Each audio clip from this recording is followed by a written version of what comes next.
Je ne m'adresse pas du tout aux bienheureux possesseurs de la foi, mais à tous ces nombreux chercheurs pour lesquels la lumière est éteinte, le mystère englouti et Dieu mort.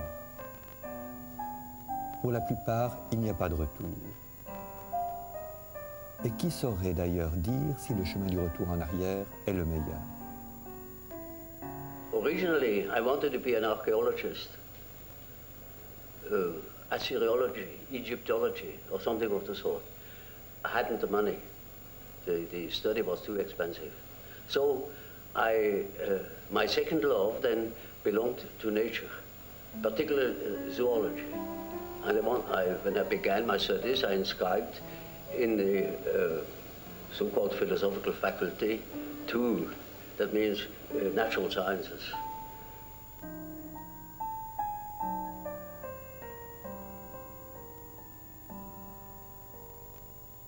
C'était d'emblée un enfant assez étonnant, très questionneur, très insolite. Il faut dire que son père était pasteur, mais un pasteur plutôt malheureux, parce qu'incertain de sa foi et pas très sûr de sa position d'époux. De sorte que Jung en gardera toujours une certaine défiance à l'égard de tous les enseignements qu'on voulait lui prodiguer. Il restera toute sa vie très réfractaire à toute espèce d'orthodoxie, y compris vis-à-vis de Freud. Quant à sa mère, elle était apparemment une femme bien de son milieu, bien inscrite dans son temps, avec les opinions, les sentiments de son époque, sauf qu'à certains moments, elle était traversée de mouvements bizarres, étrangers, étrangement inquiétants, de réflexions étonnantes et dérangeantes qui semblaient prendre tout à fait à contre-pied toutes les vérités les plus unanimement partagées par son entourage. Il est assez probable que ce caractère assez singulier de sa mère, ce caractère double de sa mère, une femme très ordinaire, assez sauvage, inattendue et un peu médium. Il est assez probable que ce double caractère de sa mère a joué un rôle assez important dans les premiers travaux de Jung, en particulier dans le choix qu'il a fait de l'objet de sa thèse, le phénomène qu'on dit. C'était en 1901, la thèse a été publiée en 1902. L'accent de sa recherche est déjà assez particulier car ce qui l'intéresse, ce sont les personnalités inconscientes dissociées qui se manifestent dans ces phénomènes qu'on dit occultes. Ich habe gelernt zu sehen, dass den Leuten ein Sinn fehlt, weil sie nur mit inneren Revolten bedroht sind oder mit untauglichen Fantasien, die ich eben einem Dampfabblasen vergleiche, dass an sich vollkommen sinnlos ist. Ein Trieb, der seines Sinnes entkleidet ist nur noch eine chaotische Dynamis, die unbefriedigend ist und schädlich dazu, denn sie ermangelt des Sinnes und wenn vorhanden ist, so kann eine solche Triebäußerung auch nicht unter seine Kontrolle bringen. Et les travaux qu'il conduit sont très rapidement des travaux qui portent sur la psychose. Alors que Freud travaillait à Vienne sur la névrose, et en particulier la névrose hystérique, et en cabinet, Jung s'est intéressé plus précisément aux schizophrènes. Il faut savoir que les schizophrènes, on n'en parlait même pas à l'époque, puisqu'on les traitait de démons précoces. C'est lui, c'est Jung, et c'est son maître, Bleuler, qui ont provoqué ce déplacement de l'intérêt d'une psychiatrie qui ne savait que constater le caractère dégénératif de la maladie, intérêt qui, de la part de Jung, très vite a porté sur l'organisation de l'univers des psychotiques, l'organisation de l'univers des schizophrènes. Ses travaux sur les associations, sur la psychose, sur les complexes, Jung les avait déjà publiés alors qu'il était d'abord médecin assistant, puis chef de clinique à l'hôpital psychiatrique du Burgertzli. Avant ses 25 ans, ça. Avant même qu'il ne découvre Freud en lisant son interprétation des rêves, qui avait été publiée, bien sûr, en 1900. Tout aussitôt, comme vous pouvez l'imaginer, Jung se passionne pour l'œuvre de Freud. Et c'est pourquoi d'ailleurs il la cite dans sa propre thèse. It was in the year 1900, in December, soon after Freud's book about dream interpretation had come out, that I was asked by my chief, Professor Bleuler, to give a review of the book. I studied the book very attentively, and I didn't understand many things in it. It weren't clear at all to me. But from others parts, I got the impression that this man really knew what he was talking about. And I thought that this is certainly a masterpiece full of future. En 1907, Jung se rend à Vienne pour rencontrer Freud. Et c'est d'emblée une rencontre enthousiaste de part et d'autre. Je crois qu'il passe 13 heures de discussion passionnée et ininterrompue, confrontant leurs points de vue et se trouvant, à ce qu'il semble, à ce qui leur a semblé à l'époque, en parfait accord sur l'essentiel. Sur l'essentiel, c'est-à-dire ce qu'il en est de l'inconscient, ce qu'il en est du transfert, et sur la façon de s'organiser dans une pratique clinique moderne pour essayer d'accueillir les désordres divers qui peuvent se présenter, tant du côté de la névrose que du côté de la psychose. L'accord semble parfait, d'autant plus parfait que Freud voulait faire de Jung son fils, héritier et dauphin, continuateur de sa psychanalyse, et qu'il l'a imposé à ses plus proches élèves et collaborateurs viennois. Très enthousiaste, et pourtant d'emblée, la difficulté est dans le fond même de la question. Dans le fond même de la question, c'est-à-dire dans leur conception respective et dans leur pratique respective du rapport à l'inconscient. It sinks below the level of consciousness and thus becomes unconscious. Yes. Now, that is Freud's view too. Yes. Only he says it sinks down because it is helped, it is repressed from above. Yes. Yes. Then that was my first point of difference with Freud. Yes. I say there are cases, in my observation, where there was no repression from above, but the thing itself withdrew. Yes. Those contents that became unconscious have withdrawn all by themselves. Yes. They were not repressed. Yes. On the contrary. Yes. Yes. They have a certain autonomy. Son échange de correspondance avec Freud, depuis longtemps publié, en témoigne largement, témoigne du rôle éminent, décisif de Jung dans le mouvement psychanalytique, et témoigne aussi, ce qui est évidemment encore bien plus intéressant, d'une part des liens très étroits, très affectifs, de l'attachement qu'ils avaient l'un pour l'autre, de l'attention qui se portait l'un à l'autre, de la susceptibilité qui était la leur de part et d'autre, dès lors que l'un sentait l'autre s'éloigner, ou l'autre encore avoir quelques réticences que ce soit vis-à-vis des éléments de la théorie qui étaient censés être établis. Tell me, did Freud himself ever analyze you? Oh yes, I submitted quite a lot of my dreams to him. And so did he. And he to you, yes? Oh, yes. Yes. Yes. Do you remember now, at this distance of time, what were the significant features of Freud's dreams that you noted at the time? Well, that is rather indiscreet to ask. You know, there is such a thing as a professional secret. He's been dead these many years. Yes, but these regards last longer than life.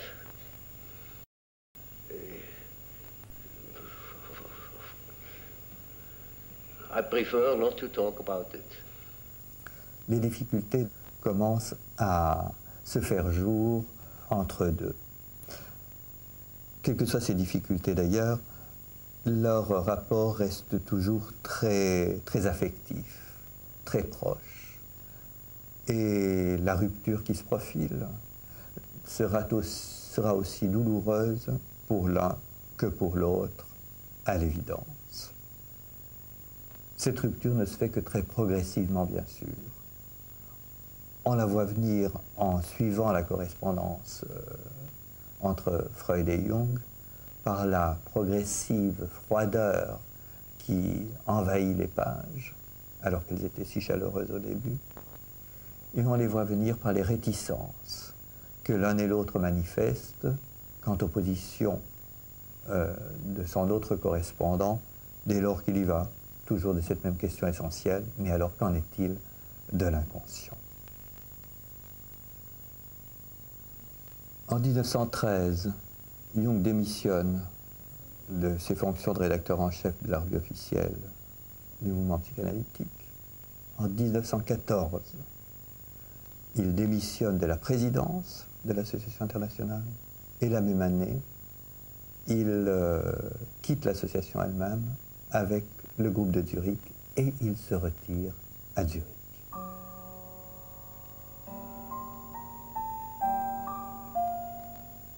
Il se retrouve à Zurich, entouré certes de quelques élèves, mais pour l'essentiel extrêmement seul, ne sachant plus à quel saint se vouer, si je puis dire, ni à quelle théorie se fier. Il était professeur à Zurich, il renonce à enseigner. Et il laisse venir, il décide de laisser venir ce qui se présente à lui-même, comme d'ailleurs à ses patients, ne s'attachant qu'à donner forme à ce qui se présente. Et lui-même d'ailleurs s'attache dès lors, et il le fera à l'occasion de chacun des moments critiques de sa vie, il s'attache à dessiner, à beaucoup écrire, à peindre, à sculpter, c'est-à-dire à donner corps, dans une sorte de rituel et de rituel d'expression, à ce qu'il ne peut encore reconnaître. Jung travaille aussi à mettre en forme les premiers concepts autour desquels s'organisera sa psychologie analytique. C'est alors, dans un texte de 1916, qu'apparaît pour la première fois le terme même d'individuation. Dans un texte quasi-poétique, qui est la forme la plus libre qu'il ait pu trouver pour mettre la main, si je puis dire, ou mettre la plume sur ce qu'il était en train d'expérimenter lui-même, d'une certaine façon, à ses propres frais. C'est à la même époque, en 1916-1918, entre 1916 et 1918, qu'il s'engage dans une étude qui porte sur les différentes façons que nous avons les uns et les autres de nous situer par rapport à l'inconscient et de nous orienter quant à la meilleure utilisation possible de nos aptitudes conscientes. Il s'agit de ces travaux sur les types psychologiques. Now, tell me, how did you first decide to start your work on the psychological types? Was that also as a result of some particular clinical experience? Less so, it was a very personal reason, namely to do justice to the psychology of Freud, also to that of Adler, and to find my own bearings. That helped me to understand why Freud developed such a theory. Vous voyez donc que c'est une crise créatrice, c'est une crise fondatrice, c'est la crise au cours de laquelle, à la fois, il a trouvé sa propre position, sa propre tenue dans le rapport à l'inconscient, ses propres explications avec son enfance, en même temps que ses distances ou sa juste position par rapport à Freud, temps pendant lequel surtout, il a élaboré les principaux concepts qu'il ne cessera de remettre en chantier, de réélaborer d'une étape à l'autre de sa vie et de son œuvre ultérieure. The archetype is a force, it has an autonomy. It can suddenly seize you. It is like a seizure. Yes. So, for instance, in love at first sight, that is such a case. You see, you have a certain image in yourself without knowing it of the woman, of the woman. Yeah. Now you see that girl, or at least a good imitation of your type, and instantly you get a seizure, and you're gone. Yeah. And afterwards you may discover that it was a hell of a mistake. Or you see, a man is quite capable, he's intelligent enough to see that that woman of his choice, as one says, not no choice, he has been captured. Yeah. You know, he sees that she's no good at all, Yeah. that she's a hell of a business. And he tells me so, and he said, for God's sake, doctor, help me to get rid of that woman. He can't. He's like clay in her fingers. And that is the archetype. Un des grands événements dans la vie et dans la recherche de Jung, c'est lorsqu'un libraire de Munich lui fait parvenir un très ancien grimoire. C'était au milieu des années 20. Un grimoire alchimique, en fait. Jung, tout d'abord, n'y comprend rien du tout. Il regarde les choses, il s'irrite même, il est agacé, il trouve ça grotesque, malvenu. Et il laisse dormir ce grimoire, et quelques autres d'ailleurs, qui lui arrivent progressivement, dans sa bibliothèque.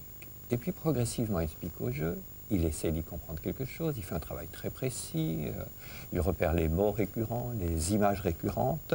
Et savez-vous sur quoi porte un des principaux ouvrages qu'il écrit à partir de l'alchimie? Eh bien cet ouvrage porte sur le transfert, c'est-à-dire sur ce qui se passe, sur ce qui se joue dans les conditions les plus actuelles, les plus contemporaines de notre XXe siècle, lorsqu'on est dans le cabinet d'un analyste. C'est tout à fait important, puisqu'on sait bien que l'inconscient se projette, justement. Il se projette comme il peut. Il s'est projeté dans les travaux des alchimistes à leur fourneau. Il se projette dans les 1001 histoires que l'analysant raconte sur le divan ou dans son fauteuil à l'analyste. L'inconscient se projette aussi dans la relation même avec l'analyste. Il y a toute une histoire, et une histoire qui a ses épisodes et ses moments de transformation. Jung comprend mieux, à fréquenter les alchimistes, que ces transformations-là, qui sont des transformations intérieures, prennent du temps, ne peuvent avancer qu'à leur rythme, qu'on ne peut pas aller plus vite que les violons. C'est-à-dire qu'il s'agit de tout un processus, et un processus qui implique qu'on puisse supporter une certaine régression, qu'on puisse supporter que se rameutent en soi-même et dans le rapport à l'autre des attentes, des demandes, des vécus, oubliés, refoulés, et qui pourtant sont constitutifs aujourd'hui même de nos relations avec les uns et les autres. En même temps, on peut prendre conscience que ce qui ne se réalise pas immédiatement dans la relation, eh bien, peut s'ouvrir en une vie symbolique qui peut être à son tour une vie créative. Un autre événement capital dans la vie et dans l'œuvre de Jung, c'est encore une rencontre. C'est la rencontre d'un sinologue allemand. Un sinologue, c'est un spécialiste de la Chine. Celui-ci s'appelait Richard Wilhelm. Jung, à l'époque, travaillait encore très en solitaire et il doutait bien sûr de ses découvertes. Or voilà qu'il découvre que ses propres expériences intérieures et surtout son propre cheminement trouvent une expression assez reconnaissable dans un traité classique du taoïsme qui est attribué à Lao Tse. Et par là, il découvre les mandalas orientaux. Jung observe que si ces mandalas orientaux semblent très parfaitement complets, équilibrés et centrés sur une divinité bien reconnaissable, dans les mandalas qui apparaissent spontanément dans nos rêves ou dans nos arts, il en va souvent bien autrement. D'abord, souvent le centre est vide, et ensuite, ils ont toujours quelque chose d'un peu bancal. Il y a quelque chose qui ne va pas par quelques côtés. Jung développe de là une critique du christianisme, une critique assez dure, une critique de notre christianisme trinitaire. Notre christianisme trinitaire, montre-t-il, n'a pas su faire sa place au mal, pas plus qu'il n'a intégré la femme. le christianisme n'a su que les diaboliser. Et c'est bien là ce qui intéresse Jung, ce qui l'occupe comme clinicien. Ce qui l'intéresse, c'est ce que nous réussissons si difficilement à intégrer. En l'occurrence, une quatrième part, une autre part, qui resterait toujours sur le bord et qui dérangerait toujours l'ensemble. Ce qui intéresse Jung, au contraire de ce qu'on en pense parfois, c'est donc notre incomplétude. Et ce sont nos déséquilibres. You know, it is sex being the main instinct, the predominating instinct in a more or less safe society. Yes. Where the social conditions are more or less safe, there sexuality is apt to predominate. Yes. Because people are taken care of, they have their positions, they have enough food, no Yeah. question of hunting and seeking food or something like that. Then it is quite probable that the patients you meet have more or less all a certain sexual complex. On pourrait et devrait craindre que Jung ne se prenne dès lors pour un vieux sage. Et d'ailleurs, beaucoup le prennent pour un vieux sage. Mais en fait, il n'en est rien. Il n'en est rien pour différentes raisons. Tout d'abord parce que son expérience intérieure ne cesse de le provoquer. Et d'une crise à l'autre parfois, qui transforme et bouleverse considérablement. Et sa propre vie la plus rapprochée et aussi son œuvre.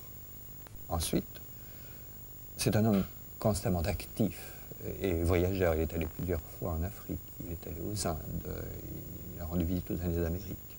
Il a enseigné un peu partout dans le monde.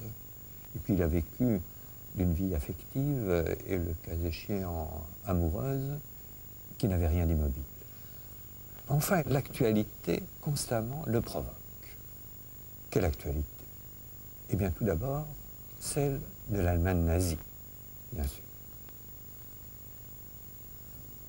Jung connaissait moins bien ces faits que nous ne les connaissons aujourd'hui, mais il pouvait les observer de Zurich, où il résidait. Alors, quelle a été sa position? Elle a tout d'abord été celle d'un psychologue surpris. Et plus que surpris, presque fasciné en psychopathologue par un tel déferlement, par une telle mobilisation. Il observe, il écoute, il reçoit chez lui des Juifs, des Allemands, et il se rend lui-même en Allemagne.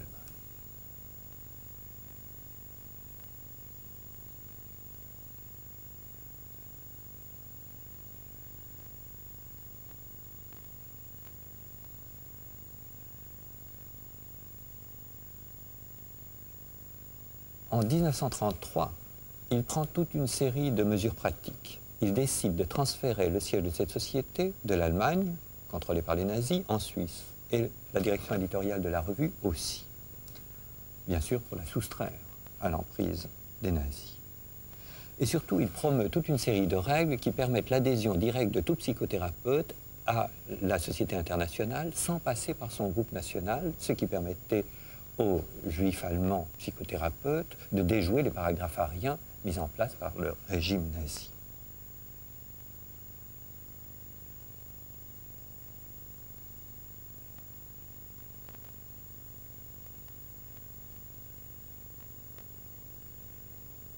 Jung, à la fin de sa vie, a retrouvé une qualité de rapport au monde et à la nature. Cette qualité de rapport au monde qu'il avait d'emblée marquée, dès sa première enfance, alors qu'il était en somme un petit paysan, fils de pasteur, dans la campagne baloise, mais qu'il a retrouvé, qu'il a réalisé autrement encore sur ses vieux jours, par son mode de vie très physique, au bord du lac de Zurich. I am an orphan, alone. Yet I am found everywhere. I am one, but I am contrary to myself. A youth and an old man at the same time. I am mortal for everyone, and yet I am not touched by the mutation of time.